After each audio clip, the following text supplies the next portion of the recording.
Hey you guys, it's Peter, and welcome to my channel, Peterisms, where I tell stories of my life and just little things that I've learned as I've grown into the person that I am today. And it has been such a great day already. It is 10:09 a.m. I went to bed extremely early yesterday, so I woke up this morning at like 7 o'clock, and I hadn't done my vlog from yesterday, so I had to go and do my vlog from yesterday, but that was fine. This is the last video that I am filming today, and I have filmed 5 videos already to go up today. Well, one was from yesterday that I'm posting, but I just sat down and did my magic book gratitude list for the day and read them back. And then I went outside and I read all of my meditation books. It's absolutely beautiful today. So I read all of my meditation books, and each one that I was reading, if I thought that it was something pertinent to, that I thought would be a good meditation for this channel, I put it to the side. Can I just tell you that I have 5 meditations for today that I could read for this channel? So I'm just gonna kind of go through them. And I don't know, I might read them and just say a couple things about it. I don't know if I'm gonna read all of them. We'll just see how long this video goes. It was interesting. I was sitting outside, and I typically, like before or after I do my meditations, I sit there and I kind of just look up at the sky and I, pray and kind of just to speak to my higher power and, do an internal gratitude list and, my daily affirmations and things for the day. And I was sitting there and I was looking at the trees. We have really huge trees behind our house, and they're kind of like bending a little bit in the wind, but it's like warm wind this morning. And I always say I'm not a morning person unless I get up in the morning and I fully rested, and then I'm like, I am a morning person. And I was looking up there, and there was something about it that reminded me of going to Michigan in the summers. I used to go to Michigan every summer with my dad on the weekends because he had a sailboat that he kept in Saugatuck, Michigan. But one summer I went with my mom, and we went to go visit her best friend in the entire world, her friend Diane, who lived on Beaver Island. And so you would drive to Charlevoix, and then you would take the ferry over from Charlevoix to Beaver Island. And the only way to get to Beaver Island was by ferry. And we stayed up there one summer. My mom and I and her sorority sister and her sorority sister's daughter, we went up there and visited Diane. And we stayed in this little house on the beach. It was adorable. And I remember just standing out at the beach, in the morning, and it would just be like the wind bending. And then I remember my mom's friend that went with us, she made bagels in this very specific way. She would, how did she do it? She would put it in the toaster, and then she would take them out of the toaster.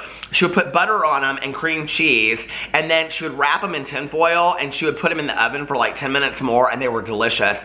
And I remember sitting down in this picnic table, eating these bagels with orange juice in the morning, and the trees just bending like that, and there's something about that this morning reminded me of that and took me back to this really fond memory that I had of summers in Michigan. And I'm feeling this year like summer's going by very, very quickly. And I know that we as adults say that often, but it really does feel that way. And I want to slow things down. So today I'm going to just go and enjoy a great summer day for the rest of the day. I'm really excited. I'm going to go to the pool, I think, today. And I don't know, going back on my diet on Monday, I say that all the time.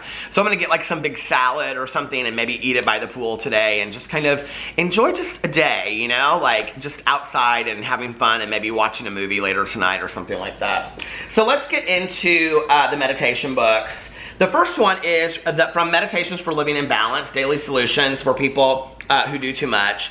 And here it is. It's about living in balance versus balancing acts. Balancing acts and living in balance. A balancing act is different from living in balance. Anonymous. The idea of balancing our hectic lives is much different than learning to live in balance.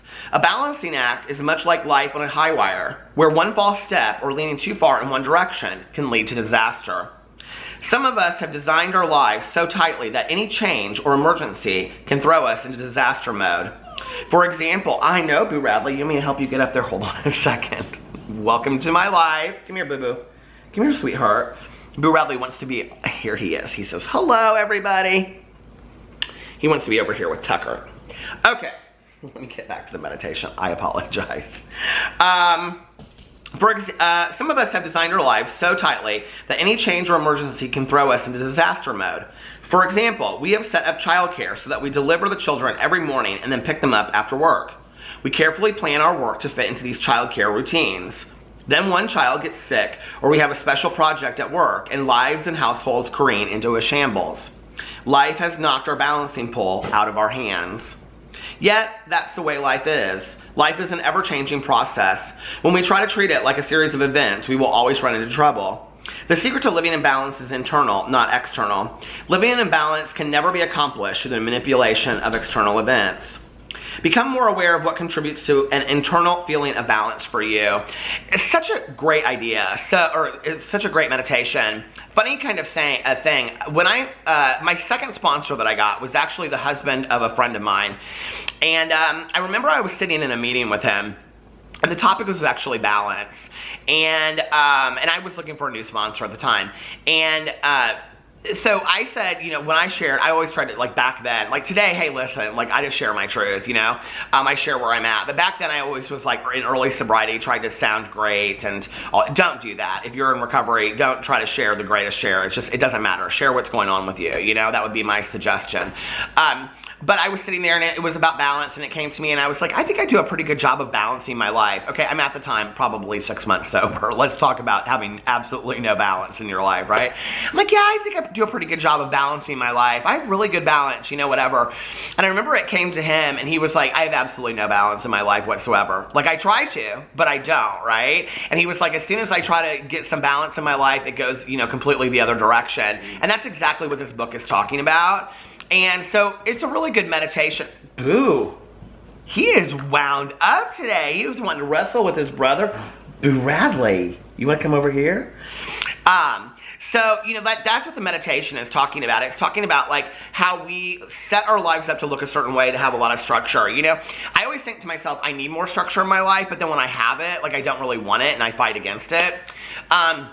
You know, I've had some great role models in my life for how to just go with the flow and have structure, but then if other things come into the way of that, then you just go with the flow. My best friend Tanya is very much that way. You know, it's like she just doesn't let herself get too stressed by stuff that happens. You know, like I'll say to her, because you know she owns her own business, and so I'll say something to her like on a, let's say on a Wednesday night, I'll say like, what are you doing tomorrow? And she'll say, oh, I don't have any plans tomorrow. I don't think I'm going to work, blah, blah, blah, whatever. And then the next day I'll talk to her and I'll say, so what did you do today? And she'll say, well, I had to go into work for a couple hours, and I'll say, oh, I'm sorry, and she'll be like, well, I don't mind, like, I love work, you know, I love my job. So, she's somebody that just has always role modeled that for me, this very easy way. My husband is also a great example of this, you know, it's like, you know, if he thinks he's going to be home by 4, and then all of a sudden a meeting comes up and he's not going to get home till 8, you know, he'll text me, and then later I'll be like, oh, I'm sorry that you had to work late, and he'll be like, it's whatever, you know, like, I mean, he just doesn't get stressed about stuff. And those are good role models for me, and I need people like that around me. I'm very much a chameleon when it comes to emotion. So if somebody else is like stressed out, or like I tend to get stressed out and anxious as well. So if they're just very calm and peaceful, I seem to kind of be calm and peaceful as well. So, you know, I think it's an interesting meditation and talking about balancing our lives out and, you know, having structure and things like that. And there's, you know, definitely a difference between living in balance and having balance. There's two completely, you know, they're two completely different things. So I thought this was a good meditation. Okay, the next one is a daily book of positive quotations. A leap in the dark. All growth is a leap in the dark, a spontaneous, unpremeditated act without benefit of experience. Henry Miller. Our experience helps us make wiser choices, and making wiser choices allows us to take fewer risks. But we stagnate unless we take an occasional leap in the dark, with planning for it, without analyzing it in advance. We don't know exactly where we're going to land. We just know we have to reach out, take a chance, and see what happens. I'm generally cautious, and that's a good thing, but I recognize that sometimes I just have to go ahead and try something new. Even if things don't go well, I will have learned something important from taking the chance.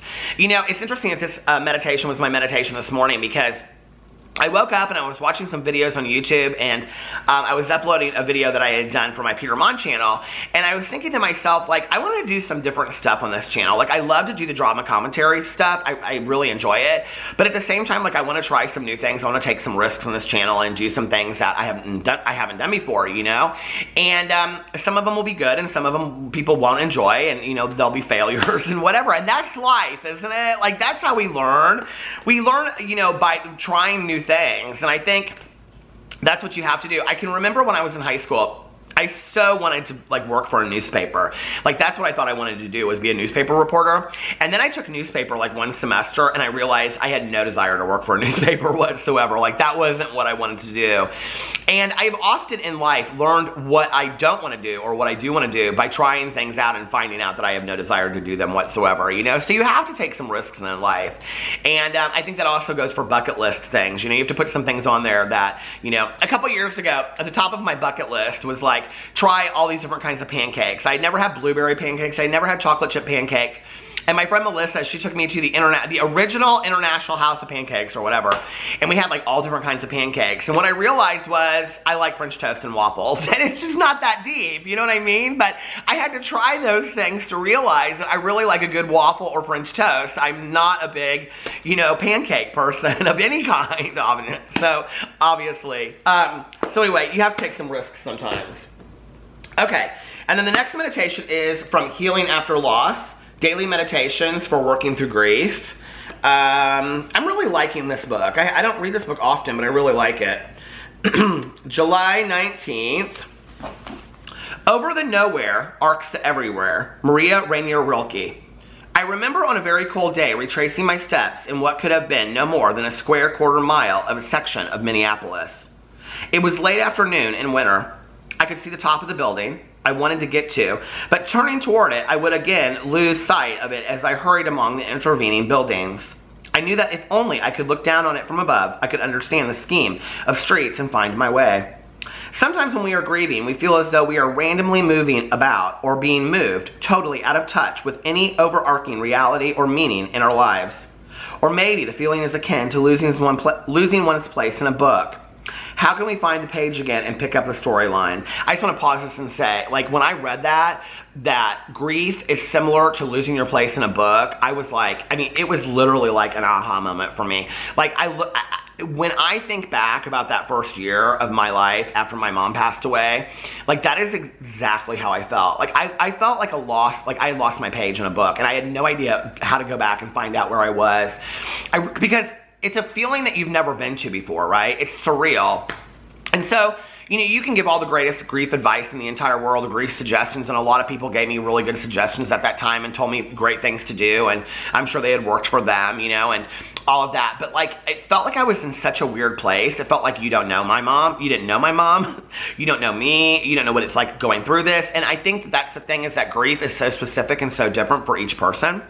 You know, and I've said this before, but, like, who you are, at what age you are, when you lose that person is one, you know, thing. Who the person is in relation to you, mother, sister, brother, friend, you know, I was gonna say lover, spouse, boyfriend, girlfriend, whatever, you know, and then was the relationship good when they passed? Were there things that needed to be said? Were there things that needed to be worked on? You know, how long had you known that person? What kind of play did they have in your life? Like, were they somebody that was in your life all the time or just briefly? You know, all of those things play into our grief. And for that reason alone, you know, look at all those different variables. There is no way to compare one person's grief to the next. And so when people would say things to me, I just would kind of look at them with a blank stare, and I just felt like, you don't even know what I'm going through, you know? Like, I can't find my place in this book, and you don't even know what the book is I'm reading, and I can't tell you because I don't remember. It's such a weird feeling. So when I read that in here today, I was like, that's exactly what it's like, you know? For a while, we probably can't. Our loss is so consumingly center stage, we can't see beyond it or around it. We need to be patient with ourselves. We will, in time, be able to find our way through the mazes, be able to pay attention once more to the other parts of our life story. But there is no use rushing or no need. The everywhere, which hovers over the nowhere, will not disappear. When we're ready, we'll see it. Even when I can't see the sun, I know that it's there. And I think that's the thing, you know, is some of the sayings, or recovery sayings, that have really, really helped me in life is, you know, this too shall pass.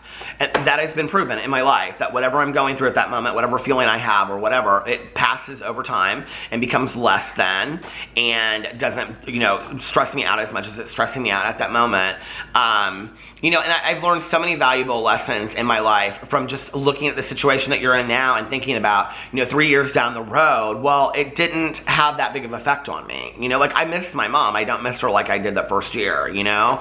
My mom's passing helped me with my aunt and uncles and prepared me for that, you know? I didn't feel it as deeply, and I think I understood grief a little bit better by the time that I got there. So, you know, it allowed me to be strength to my cousin that was going through that at that time, and my husband, who was extremely close to my aunt, and it allowed me to be a source of strength for them, you know, a support system for them, instead of it being all about me, which it was when my mom passed. And so you know, that lesson came over time, but it didn't come immediately, and it took some time and whatever. So, you know, it's like, I love the idea of, just because we don't see the sun, we know that it's there. It's very much about faith, you know? And faith doesn't just have to be a religious or a spiritual thing. We can have faith in life, you know? We can have faith in the wind and the universe, and, you know, the fact that we're, you know, every day that we wake up, we're given, you know, the opportunity for growth and things like that. For a new day, and this is a new day. What are you going to make with it, you know? And I love all of that, and I love the idea that I don't have to necessarily see something to trust the process. And I think that's one of the things that has been so helpful to me through the years, is that I've had so many people that have said to me, just trust the process, trust the journey. And sometimes I have to do that, you know? Sometimes life works better when I stop resisting and I just allow myself to float down the river of life and trust the process. Life sometimes works out much better for me if I do that. So anyway, I hope you enjoyed those meditations. I'm just going to read those three, just those three today. And I hope you guys are having a fantastic day. I love you, and I will see you in my next video. Bye.